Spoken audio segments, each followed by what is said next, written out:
what we want to know now is why your respective agencies have decided on the award categories and how important they are to your sectors. So, Kirree, let's start with you. Yeah, I think for clean tech, it's really, why wouldn't we? You know, actually, in terms of clean tech, it's a horizontal. It crosses every sector. It impacts every individual. So in terms of that, if we're looking at the sectors that we look after, you know, we're looking at innovation within food and drink, within construction, whether that's retrofit or new builds. In engineering and manufacturing, looking at those new innovations, the things that will bring energy efficiency.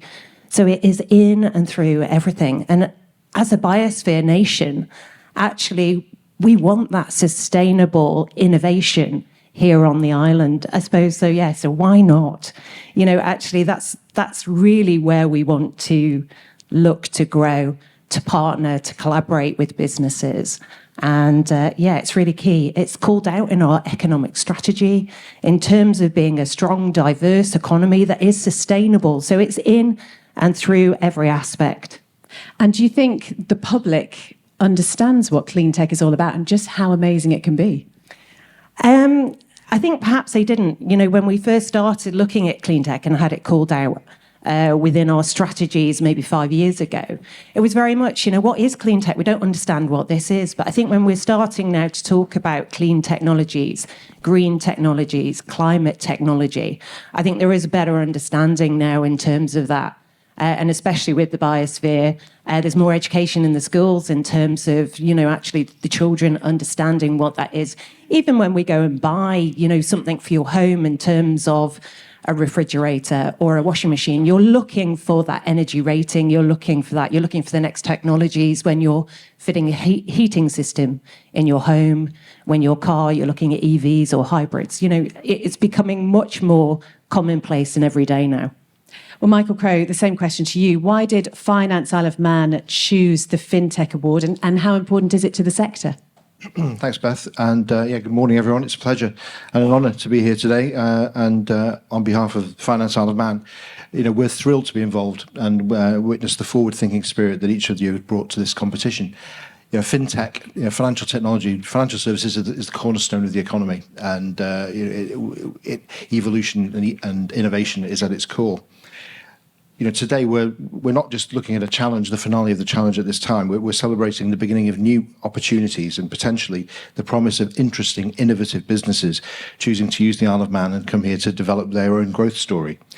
As I said, financial services are the cornerstone of the economy. You know, we're no strangers to innovation, both in our economy more broadly, but certainly within financial services.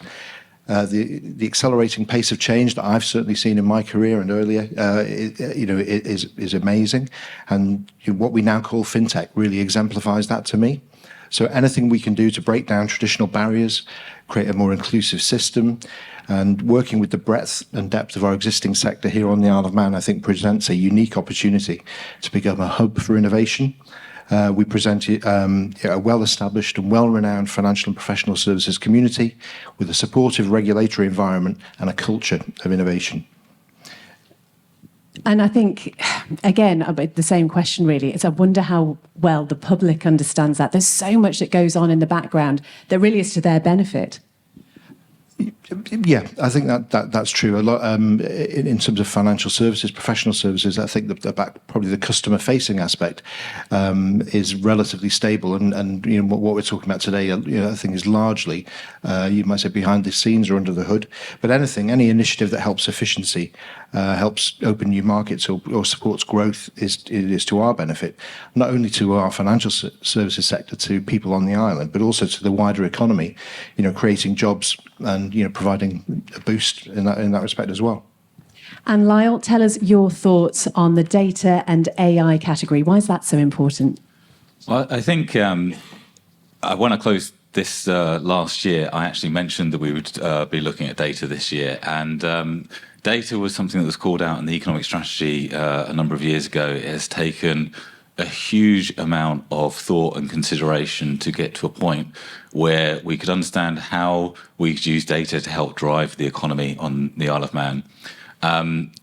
it's incredibly difficult. We've had a really fantastic team of people coming up with what I think is a truly innovative solution, and more excitingly, one of the global firsts. So super exciting. But we needed partners to work with to really bring this to life, to make sure that our thinking was sound, that we were doing the right things. So that was a no-brainer. We knew we needed to do data. Then probably around August time last year, the Digital Isle of Man board asked me why we weren't doing more about artificial intelligence. And I didn't have a strong answer to that. It was on our list for 2025, but it really obviously took off a lot last year. So we had to accelerate our thinking on artificial intelligence. We have gone and visited Singapore, and we now have an MOU with AI Singapore to work with them. We announced our approach at Digital Isle in November, but we needed to start driving forward to our objectives. So we want to be able to grow the economy by 10% GDP by 2030. We want to look for opportunities to help improve public services using AI to create a better experience for our citizens. And we want to be able to help businesses understand how to traverse the future landscape and actually make sure their workforce is being utilised in the most effective ways, in the right ways, and they're skilled to do so, whilst being able to leverage AI solutions as well. So with all of those things, again, we need examples. We need people showing us what AI can do and working with us to show us the way. So that's what we're excited about today. It really is exciting, isn't it? And I just wonder what message you all have for the finalists who are here today. It's great to hear how successful it was last year, what some of the winners are now doing. Kirree, what message have you got for the finalists? Gosh. I think just, good luck, guys, for it. I think in terms of actually working with the finalists this year from Business Isle of Man, it has been such a privilege and an honour to work with businesses. And for those of you in the audience just here to listen today, you're in for a real treat.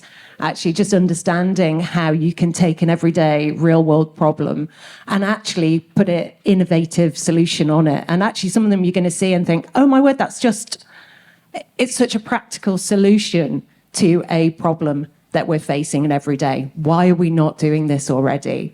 And I think it's absolutely amazing. And I think for all of them in terms of that, I think there's a real win for them just being here today.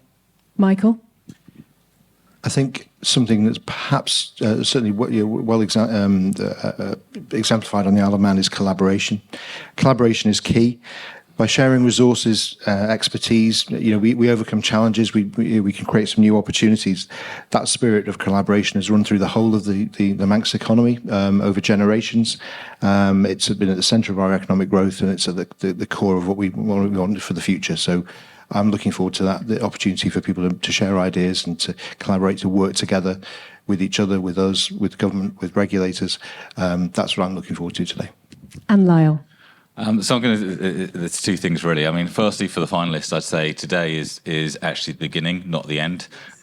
So this is the beginning of an exciting audience, but exciting experience. But I think for the audience, I would say if there are things that you're interested in and you can see a way to help and move some of these businesses forward, if there's things that you're interested in that you can leverage for your own businesses, then let's reach out, let's have those conversations, and let's help these businesses thrive on the Isle of Man. Wonderful. Lyle Wraxall, Michael Crowe, Kirree Gooberman, thank you so much.